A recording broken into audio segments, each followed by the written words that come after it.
Hey, it's Andrew, and today on the show we have Olga Andrienko, Head of Global Marketing at SEMrush. In today's episode, we discussed SEMrush's rapid growth and how it affected their churn rate, why they decided to switch their focus to customer retention, and how they use social media to identify their ideal customer profile. Olga also shared how SEMrush used Easter eggs to gamify user engagement and how they used the SEMrush community Facebook group to get users actively involved in product development. As usual, I'm excited to hear what you think of this episode, and if you have any feedback, I would love to hear from you. You can email me directly on andrew@churned.fm. Don't forget to follow us on Twitter, and enjoy the episode. How do you build a habit-forming product? You need to invest. And we saw these You different... don't just gun for revenue in the door. This is churn.fm, the podcast for subscription economy pros. Each week, we hear how the world's fastest growing companies are tackling churn and using retention to fuel their growth. How do you build a habit-forming product? We crossed over that magic threshold to negative churn. You need to invest in customer success. It always comes down to retention and engagement. Completely bootstrapped, profitable, and growing. Strategies, tactics, and ideas brought together to help your business thrive in the subscription economy. I'm your host, Andrew Michael, and here's today's episode. Hey, Olga, welcome to the show. Hi, thank you so much for having me here. It's a pleasure. It's a pleasure. Great to have you today.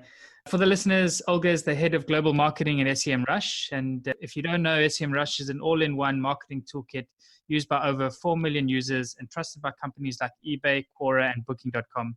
Olga spent the last 6.5 years at SEMrush and is an accomplished speaker at leading industry conferences. And together with the team, she has built one of the strongest international communities in the online marketing industry.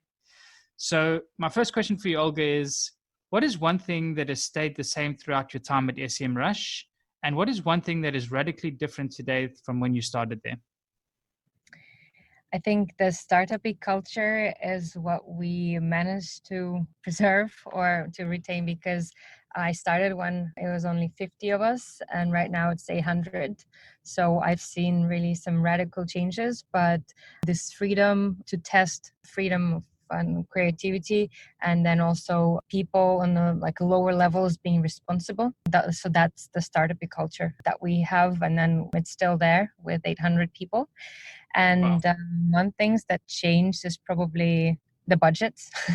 So with growing and then having more users, then obviously we have run more marketing campaigns, and then we're able to do more, and that's definitely what changed. What changed? And sorry, just to make sure, you said you started when there were 50 and there's now over 800 people at SEMrush. Wow. Yes.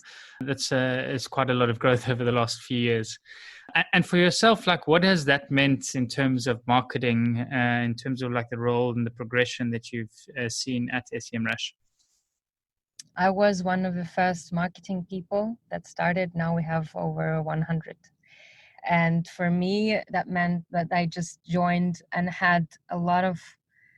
had the potential of even CEO, seeing what I did. And I was the girl that did social media. And right now for people who join, it's increasingly hard to also get that attention from C-level, for example, and then to the results of their work. So I think with bigger companies, that's something that just fades away, this personal connection, and personal touch.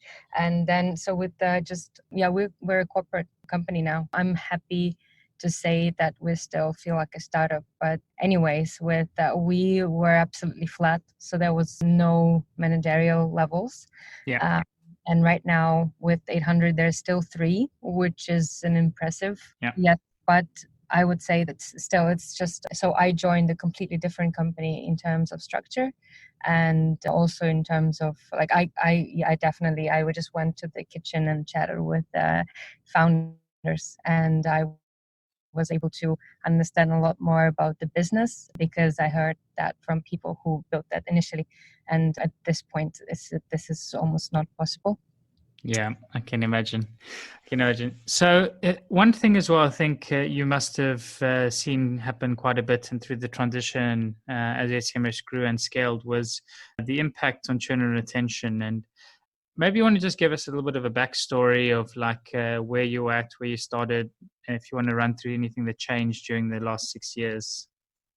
Yeah, absolutely. So when I joined, so when I said the budgets changed, that's actually what was the case. Like we're not spending that much in marketing, which means that also when the users subscribe to us, then the return on the investment that we had with this user, it was just we would get our money within a few months back with the subscription price.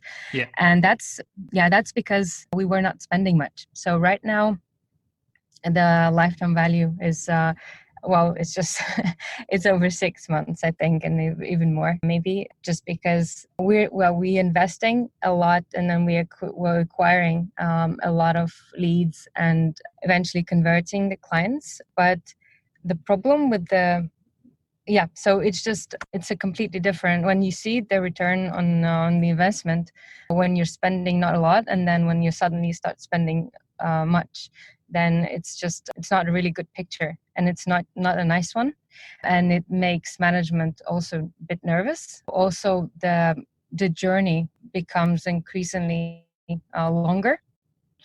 Okay. And there are more touch points in the customer's journey, and that also increases the acquisition cost. So I think because the people who knew you in the beginning, and then when you invested a smaller amount of money, then they needed less persuasion. They just were ready to buy. And then when you're acquiring new audience, yeah, and then then you need to invest more. So that is, I think, what probably companies with who are willing to invest in top of the funnel, especially, they need to be ready for that. The return on investment would take longer. And also there was an interesting impact on the churn, because when you have new marketing campaigns, then there are people who subscribe and then they cancel within a few months. And so the churn rate starts getting lower. What I see and how I saw those people is that they were just not our guys, because if you have new and bigger marketing campaigns, then you'll acquire bigger audience, but then you don't have to worry about the churn rate of few first months, because that would mean that this audience just tested something because it's new and then they didn't like. What the churn that I always look at is the churn of 5-6 months and more, because that would mean that this is the audience that stayed long term with us and they're committed. And if they leave, that's a problem. But if someone just tested us for 1 month, leaves, that's not a problem, because that was not the audience that would stay. yes. So I always looked at 3 months is the first point where I really was paying more attention, and then the goal, and then I'll ask my teams in different markets to always look and talk to customers that been with us for half a year. Yeah. And ensure that they stay with us, because I believe if they've been using us for half a year, then there is a potential that they will be using us for a year or more. And these are the customers we definitely need to retain. Yeah. So you mentioned quite a lot of things there, and I'll try to sort of recap and then unpack parts of it. I think the first thing that you're sort of talking into is that in the early days, there wasn't a lot of money, so you didn't have much money to invest into customers. And really it was sort of the early adopters before crossing the chasm and before reaching sort of the early majority, where you were in a fortunate position that people knew about the brand and they were maybe a little bit more sophisticated and knew exactly what they wanted and got on with it. And then when you started spending more money now, as the company started to grow, you started to reach new audiences who perhaps were maybe a little bit less sophisticated, who perhaps didn't know as much about SEMrush as your early adopters. That's when you started to sort of see the cost per acquisition go up, and then also sort of as a result, impacting churn potentially on some campaigns, bigger marketing campaigns, and attracting potentially some of the wrong customers. It's interesting that you say as well, in terms of the way that you sort of segmenting churn and looking at retained customers, of customers who stayed 3 and 6 months. How did you go about sort of determining the months that you wanted to measure and track? And what are some of the metrics that you're looking at around those? So obviously just looking at like retention at month 6, but are you looking at growth at retention at month 6? Like seeing, are you expanding as a whole as a percentage of all signups? Like what are some of the things that you're trying to understand when it comes to retention and customer acquisition? So regarding the months that I look at is that I see that churn is higher in two first months, and then the graph is already started being a lot less aggressive, or well, kind of it's stable. That means that these first months is someone trying out and then deciding that it's just not for them, and then whoever stays for 3 months, then they already consider the platform as someone that they would be using for the future. Yeah. So that's like, well, I just read the graph and then see the patterns and then try to identify them. And then, so this, 2 first months obviously were something that was standing out. And then with us just increasingly, releasing more campaigns, that it was a really good connection or correlation that I saw. And then for 3 months, that's already the user that was likely to stay. And then 6 months, I think it's just a point where I would say that's a loyal customer. Yeah. So if that's a loyal customer, then I want them to stay. And that's why 6 months is so important. But we haven't based this metric on something that is just, I guess, my own assumption on how I would, and then in the company as well. So 6 months was something that many leaders in marketing and sales were seeing as the loyal term for loyal customer. So then the thing as well is that what you were saying previously is that as you started to spend more, and I think this is something as well, like a lot of companies maybe don't look into enough at the beginning, is in when you see growth is going well and steady, like churn is almost masked in a way. But then when you really start to put your foot on the gas and you start to invest more into paid media and start to try to acquire more customers, this is typically where churn starts to increase then, because like you mentioned before, potentially not getting the right customers. So with this in mind, what are some of the things that you're trying to do, and knowing what the demographics look like of customers at 6 months in, and those are the customers you're trying to acquire and get more of, what are some of the things that you're doing at SEMrush to do that? We really work a lot with social media and our customer. So I integrated my social media team and customer success team, where they work together in answering all of the clients' questions on social media. And we tried to, so the logic is that if the customer calls, then we need to tackle this as quick as possible. But as I've learned, I also spent 2 weeks in customer support department, just answering calls, answering emails. This is what I'd recommend for any marketing person in any SaaS company. So what I've learned is that people now call only if they have billing issues or release something with a card, because this triggers the call mostly. And that's some financial problems, because sometimes card just cannot be built, or there's some bank issue. And then if they can wait, then they send an email. But if that's something in the middle, people always address and then talk to brands on social media. So the phone is absolute urgency, then social media, and then email. But we try to answer everything in email within 24 hours anyways. But social media, I ask for this priority, because person can wait up until 1 hour on social media, but not longer. And so that's what we do, and that ensures that even if if the client has some issue with the account, they feel that we are responsive, and that's sometimes what actually makes them stay loyal, because they know that even if any technology has some issues or slow down time or whatever, there can be some issues. So what differentiates a good company from the bad for the client is usually the response that the company has, and that's where I wanted to ensure that we really stand out in a good way. And that's why we work on social media. So we use Sprout Social and their listening tab, and our customer support and our social media, they have the accounts on both sides of the ocean. And we have a person that's monitoring that tab during the whole day and is assigning different tasks to customer support or social media team. And then the priority goes to the client's questions.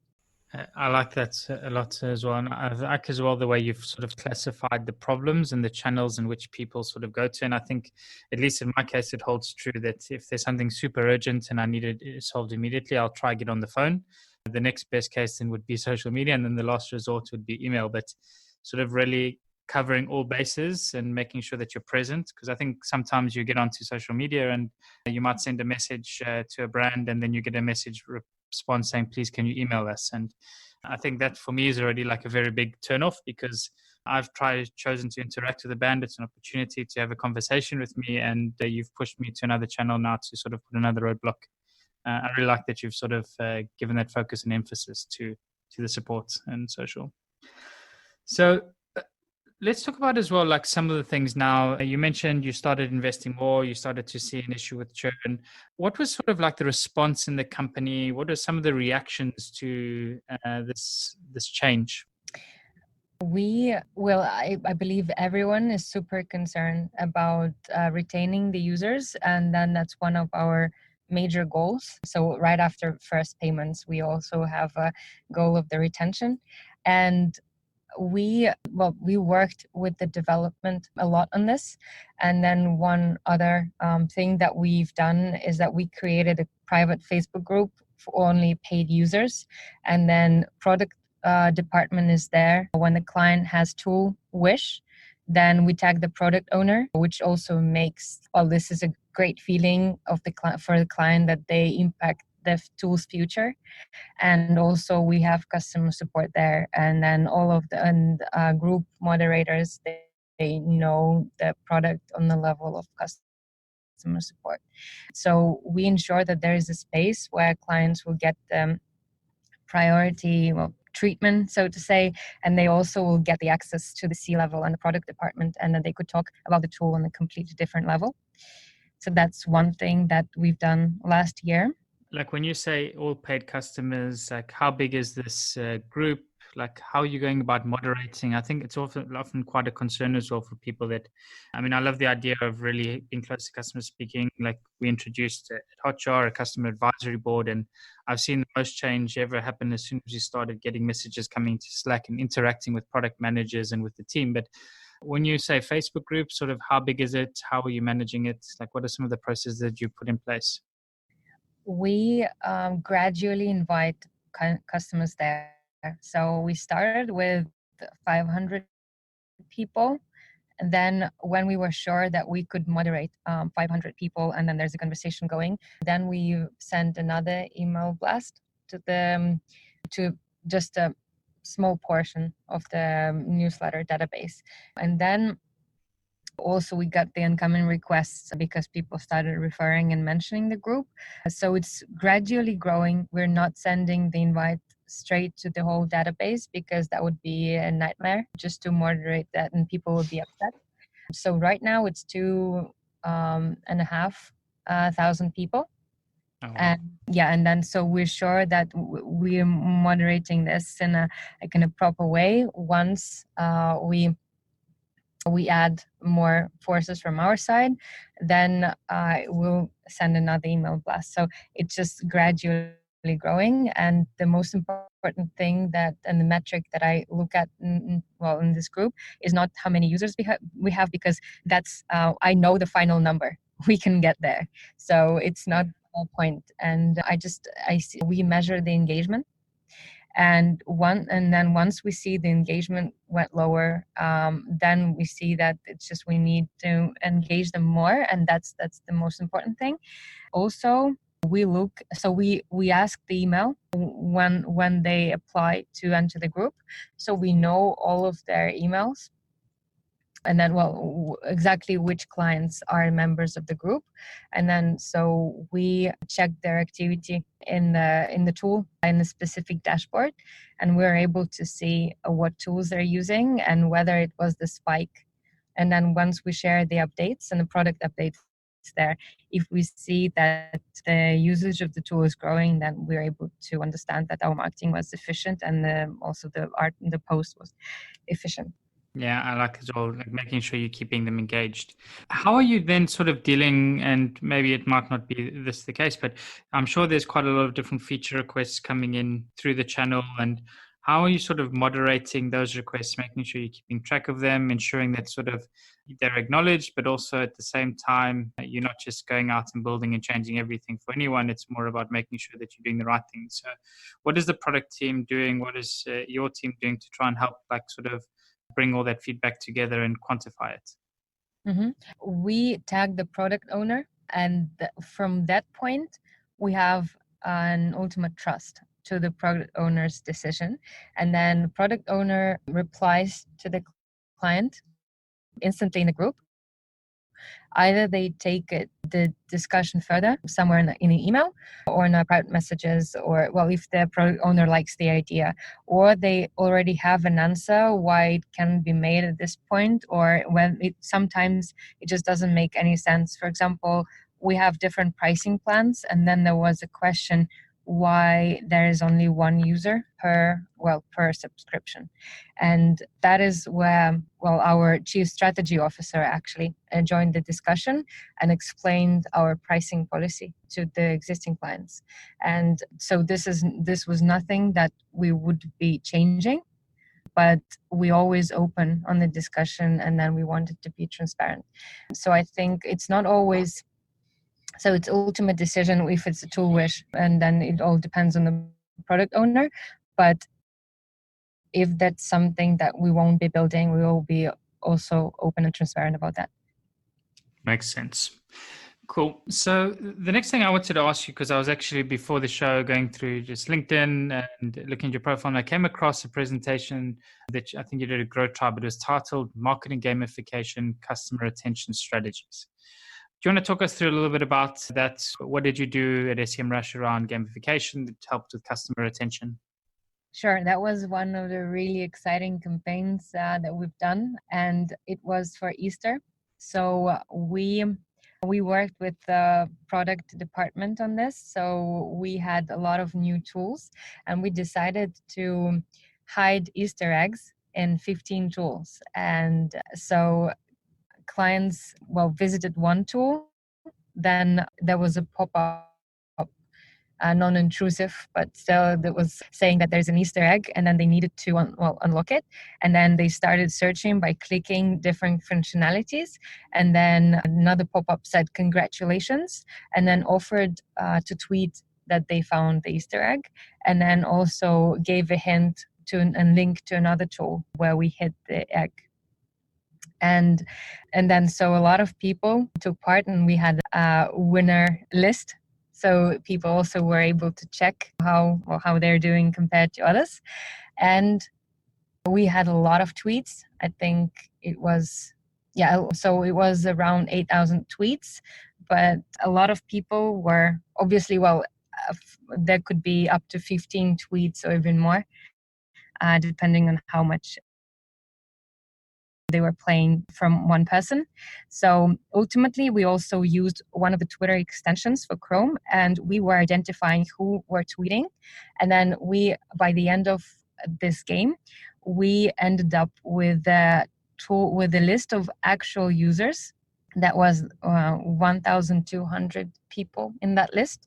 So it was really great way to also identify the existing clients and active ones, obviously, for social media team.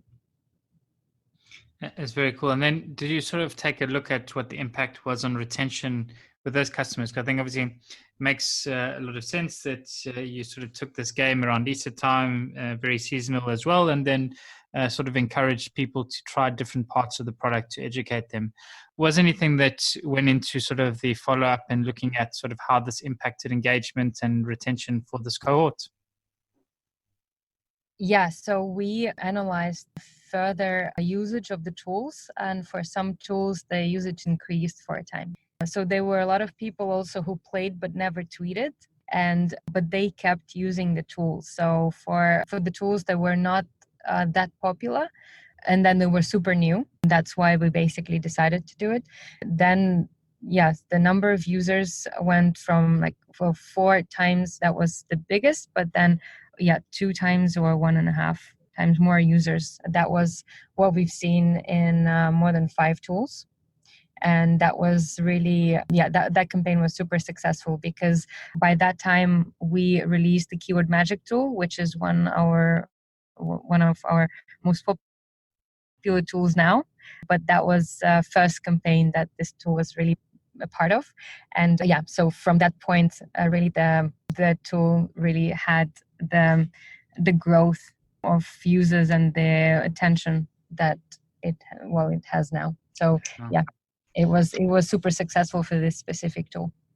Very cool, because that was going to be my next question. Sort of, did you see just a spike in usage, or was it something that continued even after the campaign had finished for the users, like for these specific tools? So did you still see the same sort of figures, or was it just a spike during the duration of the campaign? For some tools, it was a spark because they were niche tools, and then you might not necessarily visit them very often. All the time, yeah. But for some, like Keyword Magic tool, people stayed there. Very nice, because I think obviously this is one of a great ways to increase engagement, and obviously like engagement being the depth and retention being the breadth, is that the more you get people engaged, the more likely you are to retain. So feature adoption is a very, very big play. So it's very, very interesting sort of thing. So what went into deciding to do this? Like, what were some of the order? I mean, did you look into any specific key actions that you wanted users to take, and how did you decide like which ones were which? That was up to the product department, and they looked at functionality, and also there was a really human factor there, because some of the product owners decided to focus on the really easy features to make it easy for the users to find the egg, and then some focused on less common, and then so to encourage users like to dig deeper, which didn't really work well. So for the tools where the game was easy, then we've seen a lot of results, and then also a lot of completion. And so the emotional connection was like really positive. And then whenever they checked the tool and tried to search for the eggs in the tool where it was difficult, then obviously they didn't find the egg, and then it didn't really have a stronger impact. So I think the takeaway that we had, and then what I would suggest to others, is make it easy. So make it fun, easy, and do not really overcomplicate it, because eventually it won't really bring the results. So it didn't for a few tools where clients just could not really find anything. And that was my last question on this. Was there anybody that found all these things? Yes, there were a lot of people found all the eggs, and we even had a prize for that we randomly gave to one person out of everyone who found all the eggs. But the prize was really insignificant to everyone. Like, they just played because they found it fun. But I think there were, I cannot remember the amount of people that found all the eggs, but there were plenty. Very cool. So next question I had for you then is something that I ask to everybody on the show as well. And you've been through quite a lot now at SEMrush. You've seen how the company's changed and evolved, and how an aggressive acquisition strategy has an impact sort of on churn and retention. But obviously it's a necessity to keep growing as you start to scale.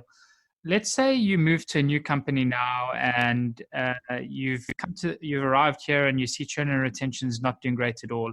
And you've actually been tasked now to try and turn things around. You've been asked by the CEO to try and make an impact, and you've been given 90 days to make an impact and to show some results. What would be some of the first things you'd want to be doing in that time after joining?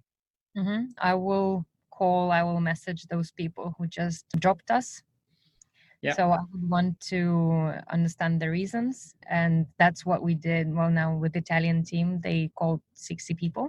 And then I would then maybe send an email if I can, based on GDPR. But if I cannot, then I would want to find a way. I would go to also customer support and try to understand the biggest concerns people have. And also I would want to understand the frequently asked questions.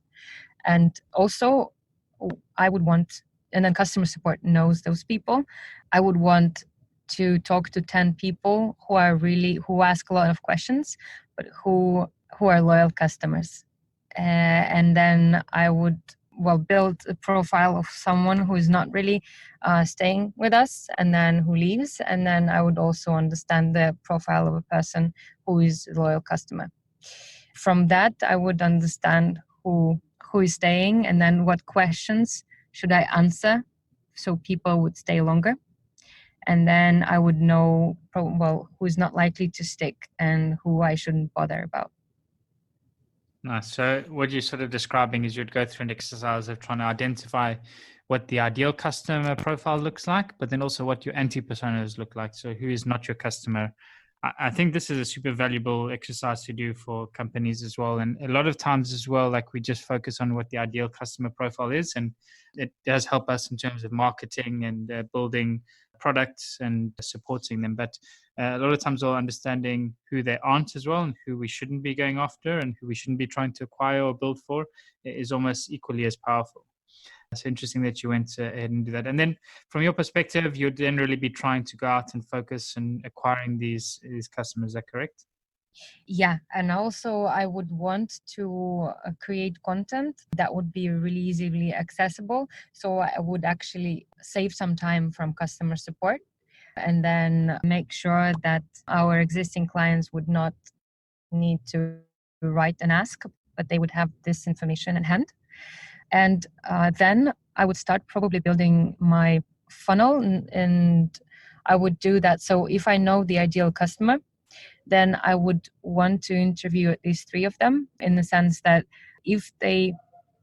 so I would want to understand the main questions that someone is asking when they are not even considering and they don't know we exist, but they have some questions regarding. So if to have the SEMrush example, so there is some marketing professional, there is some marketing person that's just starting, and then they would not understand what channels and then how they even have to do marketing.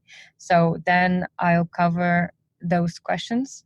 And then if we go to the level further, then so they know they have to do marketing and they know, for example, search already brings 50% of the traffic to the website. So they would then look at SEO. And then so what is SEO would be my content. And then after I identified the top questions, then they already know what SEO is. And that's where they would be interested probably to choose the software.